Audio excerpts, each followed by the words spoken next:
Over this past month, we've been walking through a program called Beginning a Culture of Generosity, wherein we've been hearing stories of places some of our folks have witnessed generosity in their own lives, and hopefully thinking through where we've seen generosity in our lives as well. Ultimately, as we think through generosity, it leads us back to thinking through God's generosity for us, how God provides us with abundance enough to share and fills our lives with grace. We then think about our response to that grace and generosity from God, in part through financial support of Christ's ministry through Holy Comforter, which is the specific goal of the program, but also how we intentionally pattern all of our lives to be ones lived in generosity towards others and recognition for what God has given us. If you've been able to think through what that will look like here, and you have an intent card with you and you'd like to add it to this, you can do that now. But we also,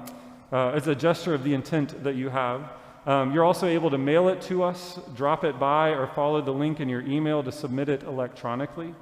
And if you haven't been able to do that yet, that's just fine. I encourage you to do that sometime during the week and have it turned in by next Sunday. We have a challenge gift that has been offered where if we have at least half of our households who turn in an intent card or fill in the form online, we'll receive an additional $2,000 given to the church.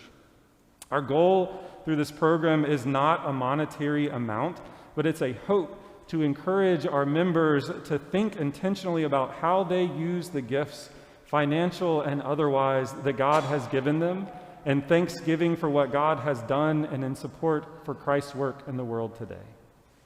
Let us pray. Gracious and generous God, we give you thanks for the abundance that you provide in our lives, abundance of relationships, abundance of gifts to share,